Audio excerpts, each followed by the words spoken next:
It's August 19th, 2004, and we're continuing our conversation, our interview with George E. Goodwin on tape 2. Can you stop? I never used the Goodwin. I mean, never used the E. Just make it George Goodwin. That was my byline and the way I think of myself. I told you the story of misspelling my name. Right. I think there must have been something predictive about that. An aversion there. Well, we were talking about your return from World War II, your beginning back at the Atlanta Journal, and we're moving into the late 40s and learning about you and your wife have resettled in West End. And if you pick up the story from there, we're going to move from the 1940s into the 50s. Well, for the moment we're still in the 40s. As we moved into the West End just after I got back from the war. And we found this apartment on Lawton Street up a story of a hotel with an outside stay on it. But a very pleasant place to live. As I said, it was only about 5 blocks from where I had grown up. And it was there that we got the call one morning to get out of bed and get down here. The Weinkauf fire's burning. I mean, the Weinkauf hotel's burning. And one day, as I told you earlier, covering City Hall, you had time to do other things. And so one time I got interested in what we thought were some people taking advantage of veterans. This is back in the immediate post-World War II era. And I went out to the north side. For some reason, picked on a family on Longwood Drive, I forget why. But it looked like they had been victimized. And after we talked, and I did an interview, I think it may have been a story there, I drove on up to Howell Mill Road and saw a beautiful lot to the right, the corner of Howell Mill and Longwood. And I said, that looks pretty good. It should look better than Lawton Street. And so we acquired it. A friend of mine acquired the lot immediately south of it. It had nice trees on it. And so we moved from Lawton Street, I guess, in January of '47. And my uncle, who was a contractor, home builder, built the house for us on that lot. And later we moved to Dean Drive, and 45 years ago where we live now on Ivanhoe Drive. But like so many people who grew up in West End, we moved to the north side. In fact, you look back historically and see the waves of such movements. And of course now West End is pretty segregated. But it was a good place to grow up. And the north side was coming along, and Morningside. Druid Hills predates that movement a bit. Druid Hills was earlier and imperishable. To me, it looks just like it did the first time I ever saw it. A beautiful area. But Atlanta was just a good place to grow up. As I said, it was a place where things happened. And I was delighted to be in City Hall, covering first Hartsfield, and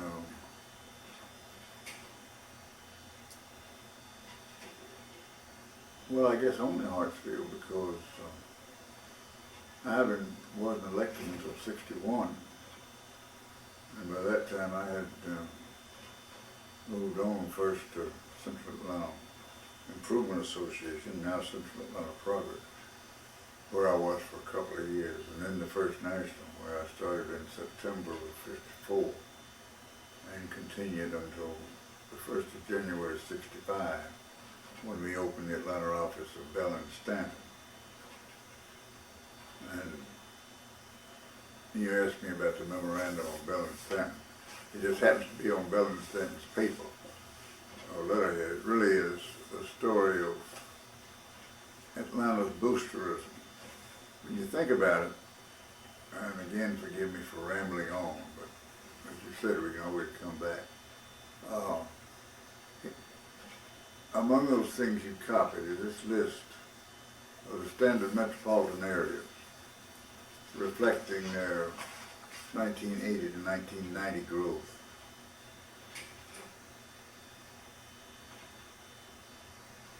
Can that be right? Mm-hmm. I think it's 90 to 2000. I'm sure it is. Oh, but anyway, it lists 25 cities, from New York to Sacramento. And of them, 18 are waterfront cities. The 19th is the national capital of Washington. The 9th is Dallas,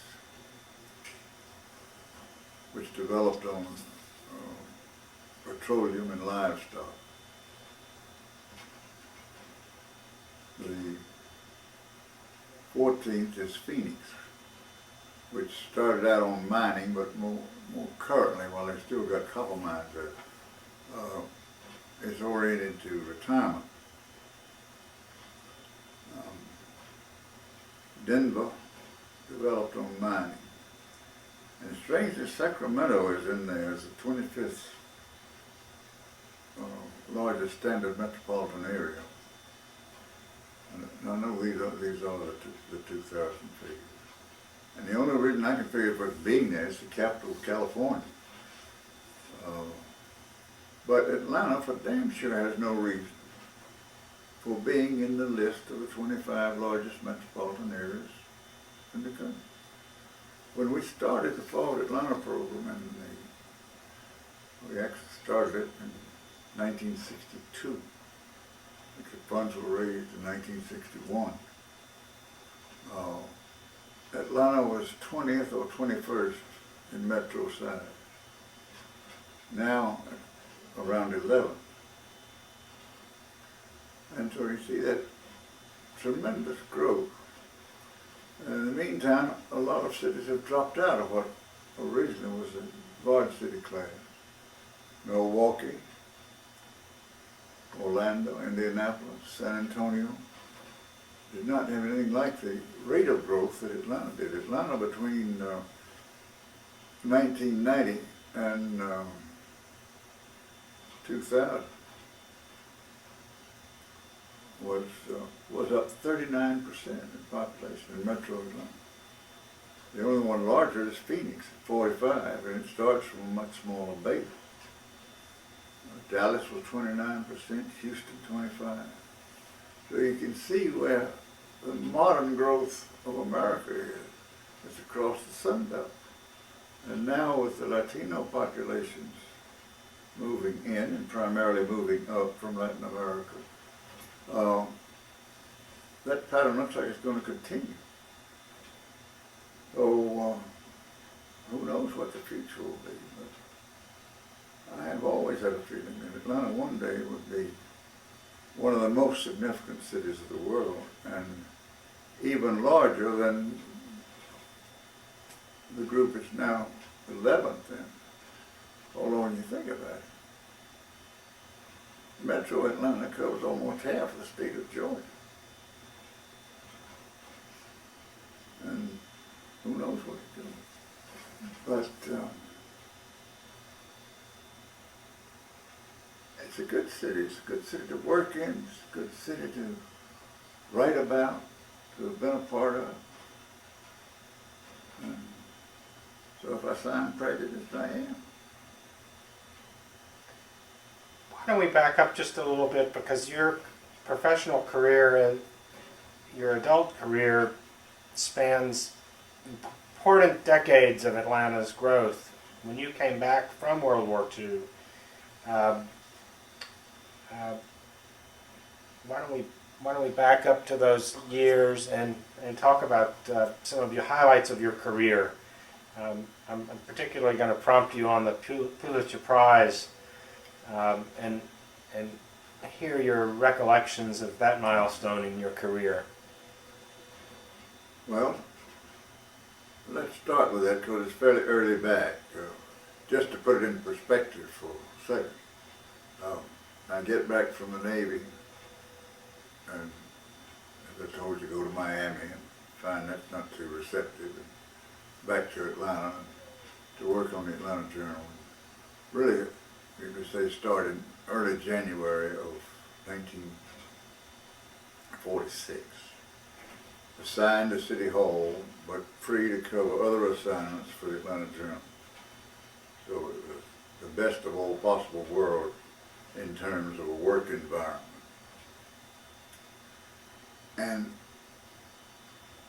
Atlanta, in my opinion, had a good form of government, or a good government, headed by William B. Hartsfield, who first makes his appearance in Atlanta government in 1923 as a city councilman or alderman. Those names get interchanged back over the years.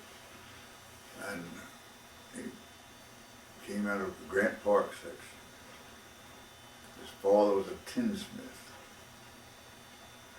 He went to high school, went to school in Atlanta. I don't know how far he went. I think he did not go to college. But he became a very experienced typist. I have seen him on a typewriter, and it's like machine gun fire. He was so fast. And he used to talk about times that they would have contests among, then there were a lot of male secretaries, among secretaries who could do well, and he participated in them, and I can understand why he was, because he was good at it. But he had a sort of unhappy marriage, and it seems to me he just took the city of Atlanta as a mistress. Whenever you'd walk into his office and he was screaming and angry and jumping up and down, it was because somebody had messed with Atlanta. Somebody either said something bad about it or was doing something bad to it. Exactly the reactions one would have to his wife or his family. And that provided a special type of administration. And he used to joke about it, but if a member of city council coughed 2 or 3 times, Hartsfield was turning to the voters list to see who might replace it. In those days it was all him.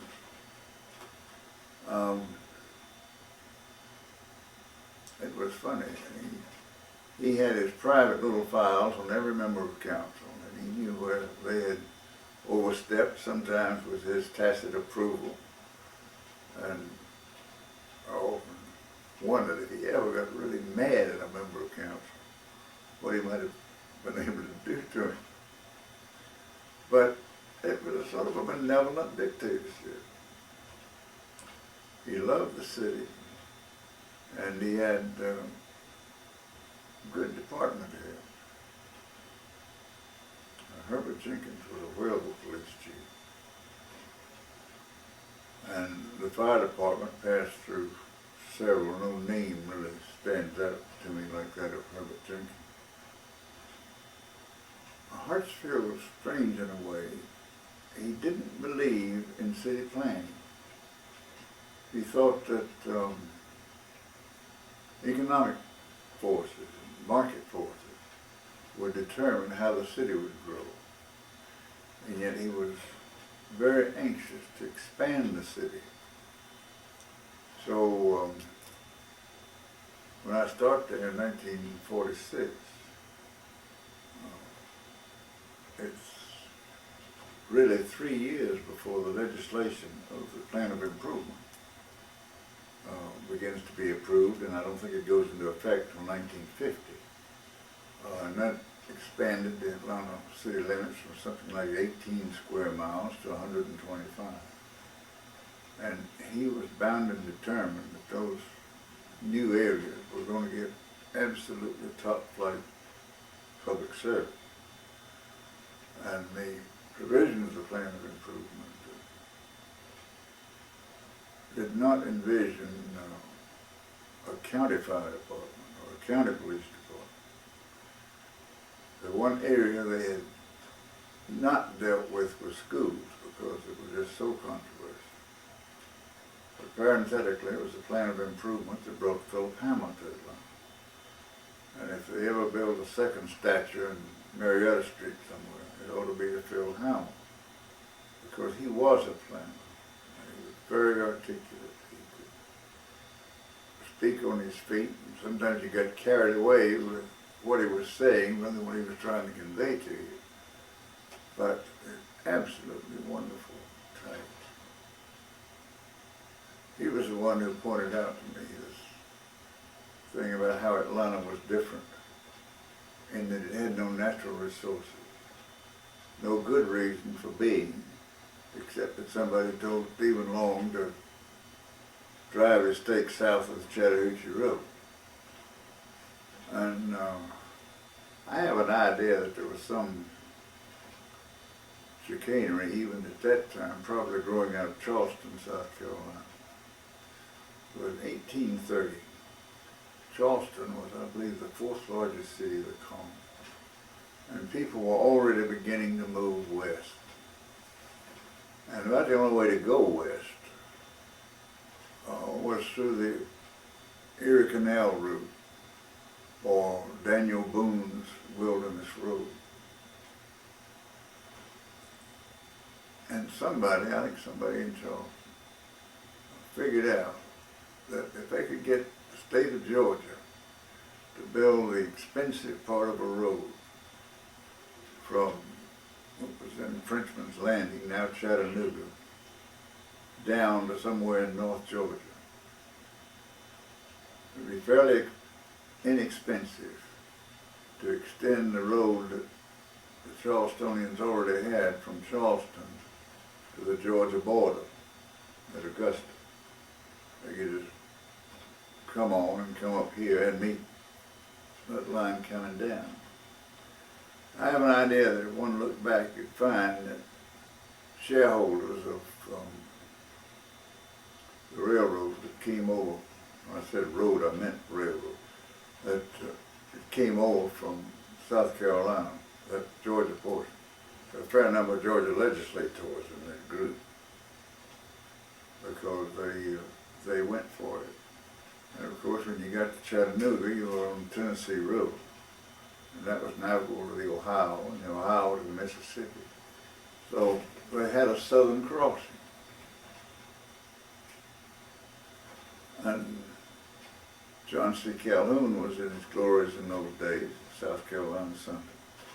And I think he was pretty much at the bottom of it. There used to be a plaque on the side of the trust company. And it may still be there, though. It may have been moved. Which is Calhoun's prophecy. But he says, in effect, that one day there'll be a great significant city around that spot. And he was so damn right. But I also suspect he had a selfish motive.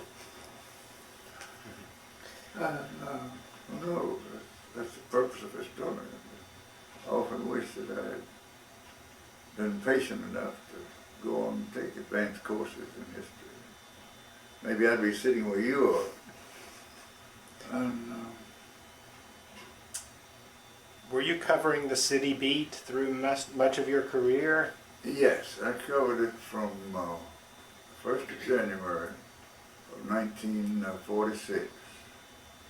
But you just didn't go to the paper, you went directly to City Hall. And then get over to the paper around 1:30, 2 o'clock in the afternoon. Still have some time to do other things.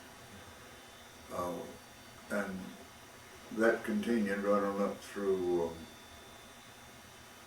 into 1952. And Dick Rich, then the head of Rich's,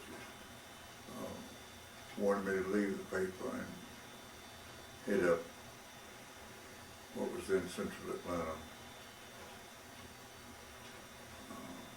Now Central Atlanta Improvement Association was the name. They had it was founded back in the early 40s by Robert Maddox. And they had a series of executives. So I went there for a couple of years. They were interesting years. I guess people ask me how long have I been in the PR business, but I suppose it really goes back to that function, because I was sure plumping the case of the downtown property owner, who was supplying something over 30% of all the city income anyway. And from there, I went to First National with Jim Robinson. I had had a study made of the needs of the First National Bank, and one of them said they need somebody in charge of advertising, public relations, and commercial business planning. Well, I don't think he knew, and I never found out what commercial business planning was. Today we'd probably call it bank marketing. But I knew fairly well what advertising and PR were. And so that was a nice challenge, a nice salary increase, so on and thoroughly enjoyed 10 years at First National Bank. But as you know, and it wasn't too long in there, I get there in 1954, really 62 before we get the Forward Atlanta program rolling. And then I want to finish your story about your time at the paper. You'd mentioned the CityBeat and the Weinkauf fire. That is probably one of a number of memorable stories during your stint at the Atlanta Journal. Are there other strong memories from that period of your career? Well, the Weinkauf fire was something so dramatic that even though the experience of it is only a few hours, it lasts within a lifetime. I did not get there when people were still leaping out of windows. I went up on the back of the mortgage guarantee building soon after I did get there. Began to see the first bodies being brought out. But it was just a memorable experience. And of course, another was the situation that led up to the Pulitzer Prize. That really started with the primary and general election of 1946. And in those days, we had a small Republican Party. In fact, it was part of my beat that I had covered Republicans. And I was covering them. One day I called in to file whatever the story was. Margaret Shannon, another reporter, said, "Before you tell me about the Republicans, let me tell you about you." And that was the Pulitzer thing. But it really started with that primary of 46, in which Herman Talmadge and, Eugene Talmadge and Jimmy Carmichael were the principal candidates. Carmichael carried the popular vote, but Eugene Talmadge carried the county unit vote.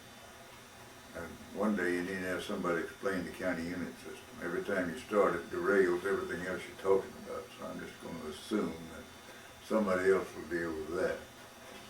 But anyway, it was a vicious damn system. And so Carmichael Carmichael backed right because he'd been defeated, or he ran under the system. He knew what the rules were. I think 8 counties had 6 county unit votes, and the next 30 had 4 county unit votes, and all the rest of 159, or 2 of them, had 2. And in the Democratic primary, that's how they counted it. Didn't make any difference how many people voted. You carried the county, you had 2 votes, or you had 4 votes, or you had 6 votes. And Eugene Township won under those rules. But he became ill, and he was more ill than people thought he was. Oh, he, of course, the general election of 1946 was, like most general elections around here then, was a formality. Eugene Talmadge has X 100,000 votes, and the next guy has less than 1,000. Strangely. One of the next guys was Herman Talmadge, the son of Eugene, who had some write-in votes. And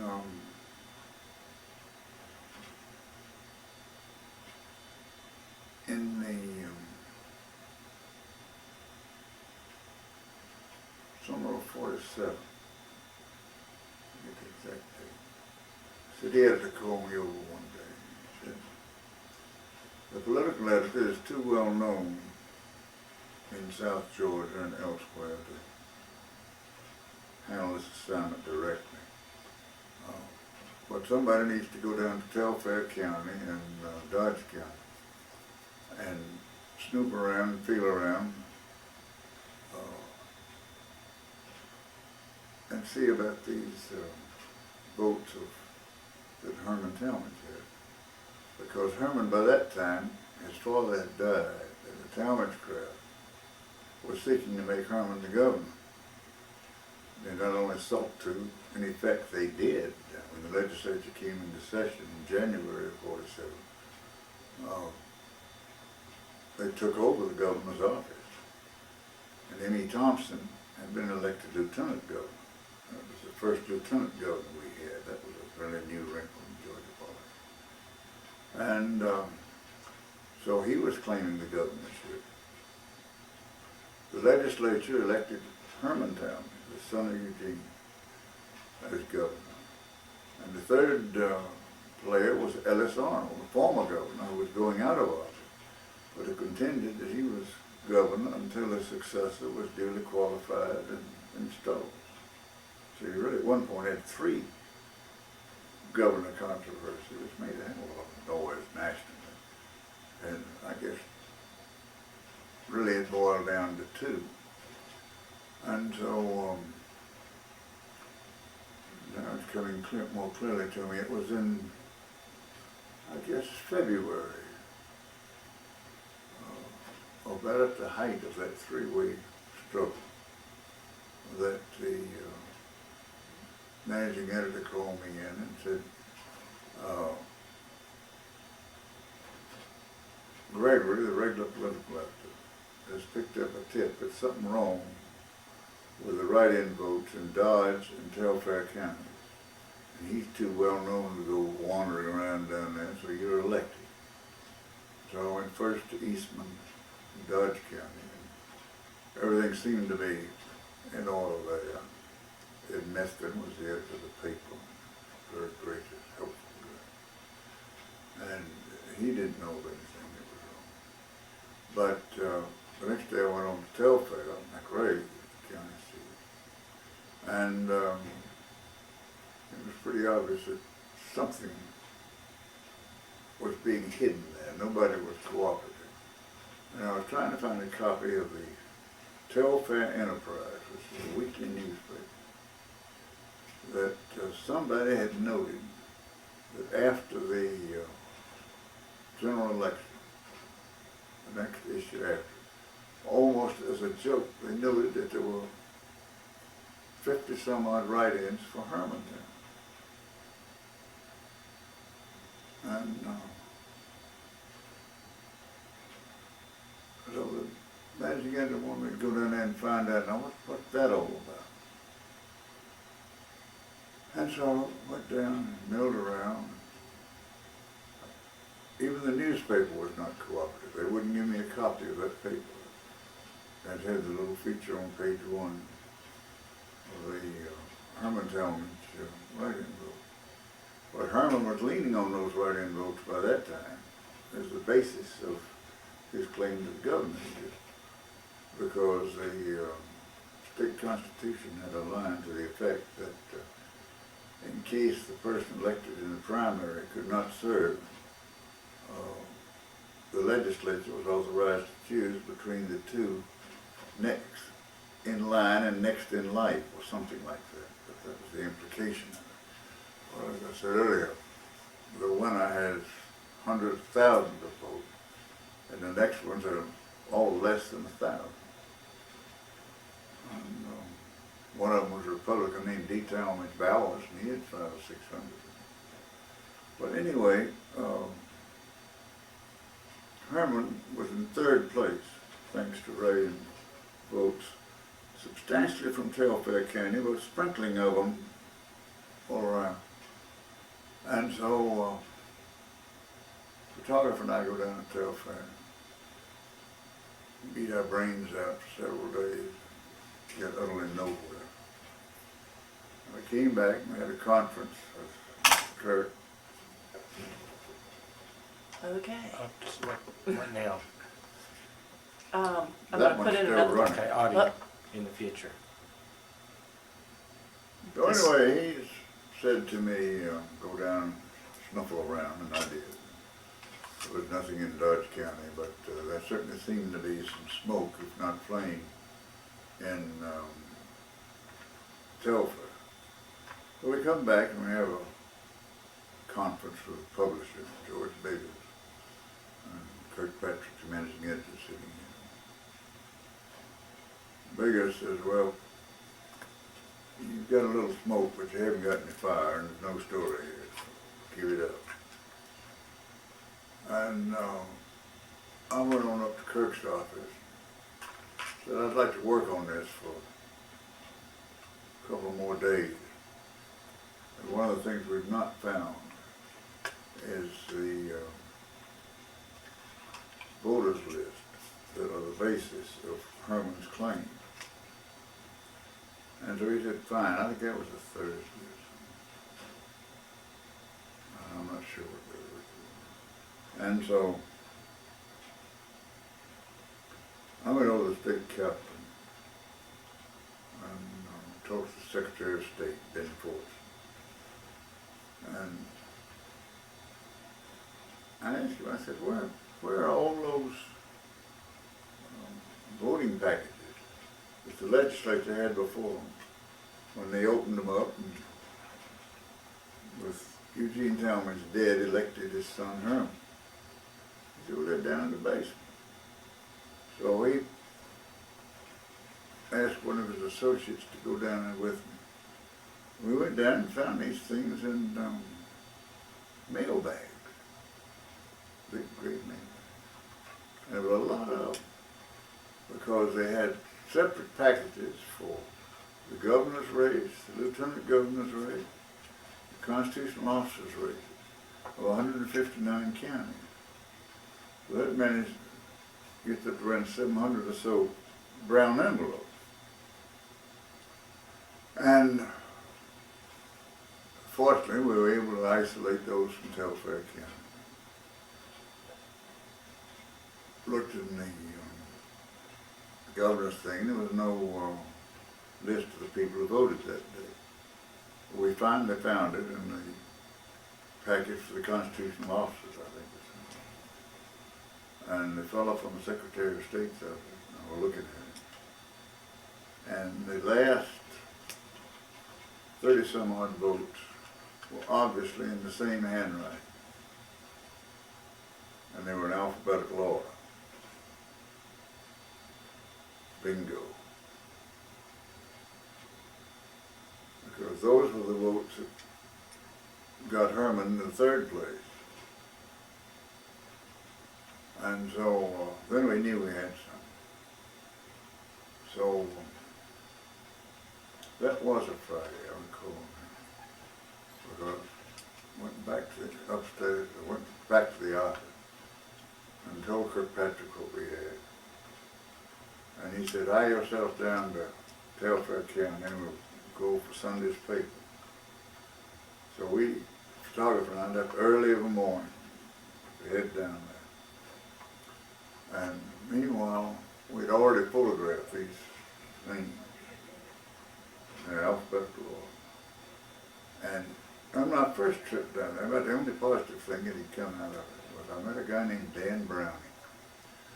And Browning was a very ordinary type. He was in overalls, his hands were dirty, and he worked in a foundry or something near the railroad station there. And when I had gone to the telephone at the railroad station, the payphone, because I didn't want to use anything in town, and that was before the days of cell phones.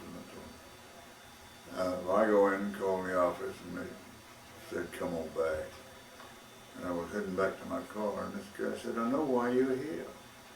And that sort of took me back. He said, "They tried to get me to vote for Herman Talmadge, but I wouldn't vote for the so-and-so." And so I said, "What's your name?" He said, "Dan Browning." And he gave me his address and his phone number. And so then I headed on for Atlanta, photography. But I think the reason that I spoke to him was that my University of Washington Lee had several traditions, but one of them was that you speak to everybody you meet on campus. And here's a guy, I had just spoken to him going into the phone saying, "How do you do?" And he had waited till I got through my phone conversation. I came back and he said, "I know why you're here."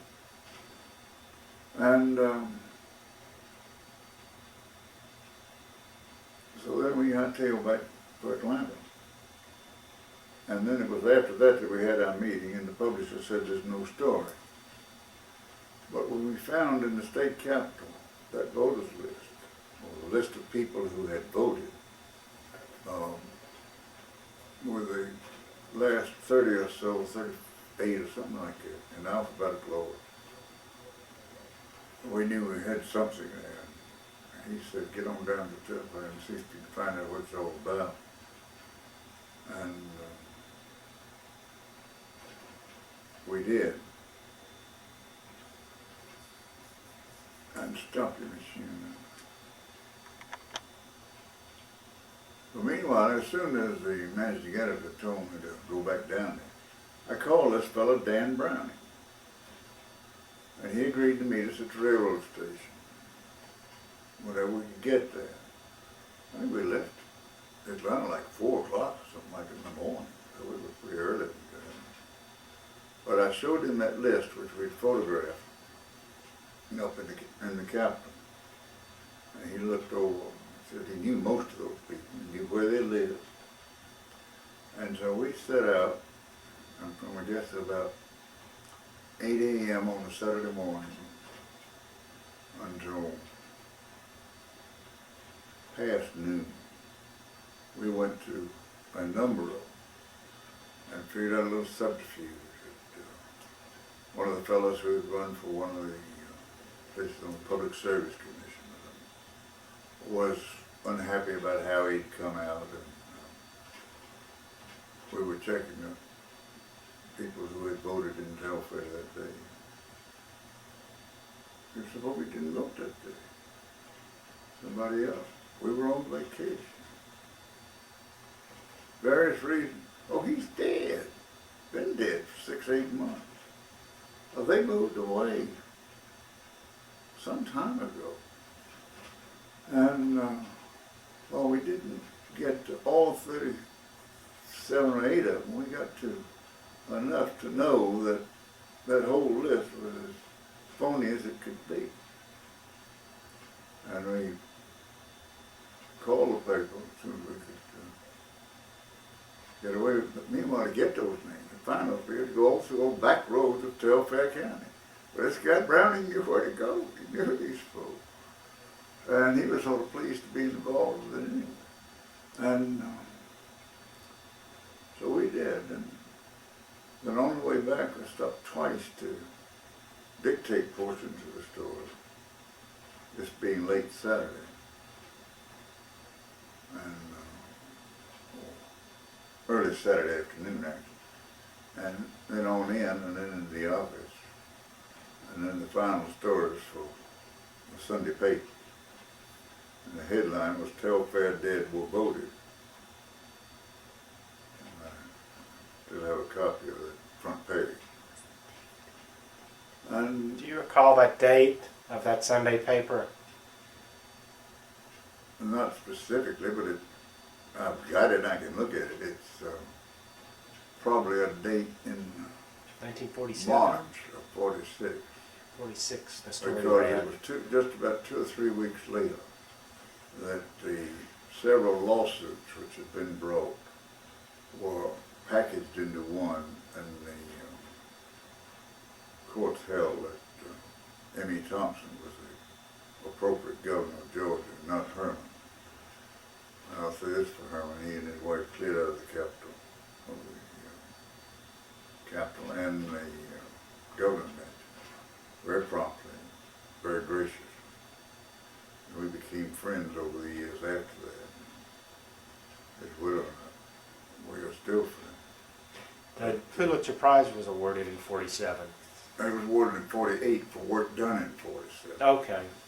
But 47 must have been a pretty light year, because here's something that happens at the front end of the year, and nothing apparently overshadowed it in the rest of the year. I've forgotten now what all the stories were that year. I'm sure there were some. Oh, it was then in 48, that, I think in May, when, as I said earlier, I was covering a meeting of Republicans. And they were able to have it in one of the small rooms of the city auditorium called Taft Hall. That's when I called Margaret Shannon to tell her, and she said, "Let me tell you about you." And that led to a party and The prize. a prize, which was never presented, just mailed to you along with a check for $500. I think now the check is substantially more.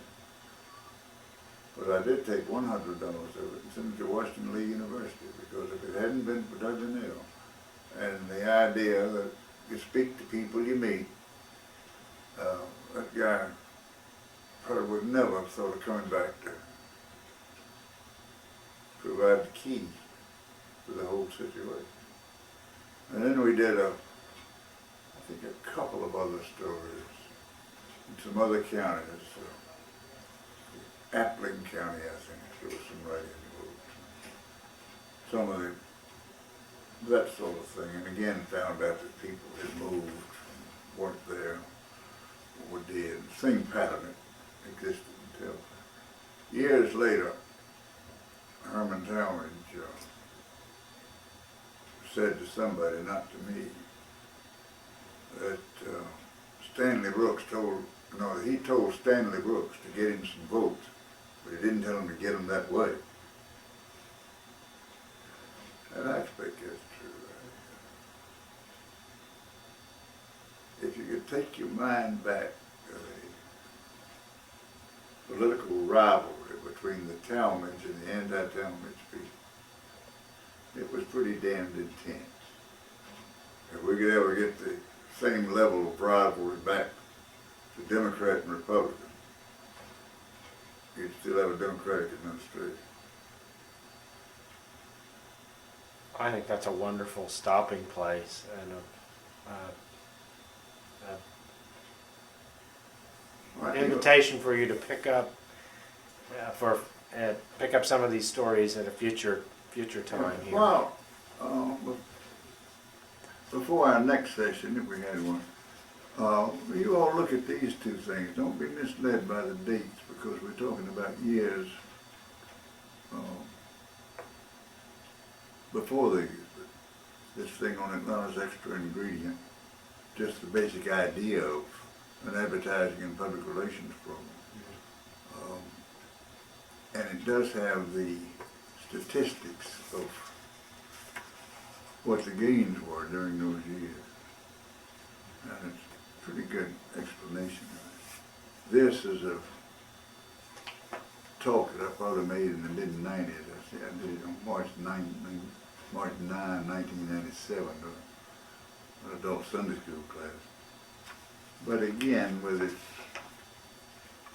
notes, I think fairly understandable, and you've got a copy of this, which is the one that really reminds you that Atlanta is unique in its geography and the failure to have any single industry or business that absolutely dominated the town. Now when we do get back to talking, if it's satisfactory to you, it might be fun to talk about the power structure of Atlanta in the period really of the 60s and well beyond that. But one of the interesting things is that we did have under Hartsfield, Ivan Allen, Sam myself, damn good government. We didn't have any scandals around. Incidentally, we did have one, a hell of a one, in the early 30s. And I remember it very well, the draft probe, the city clerk, and some of the aldermen or councilmen went to jail. I guess they come periodically in the city. That might be worth harking back to a little bit. But this is a fascinating list.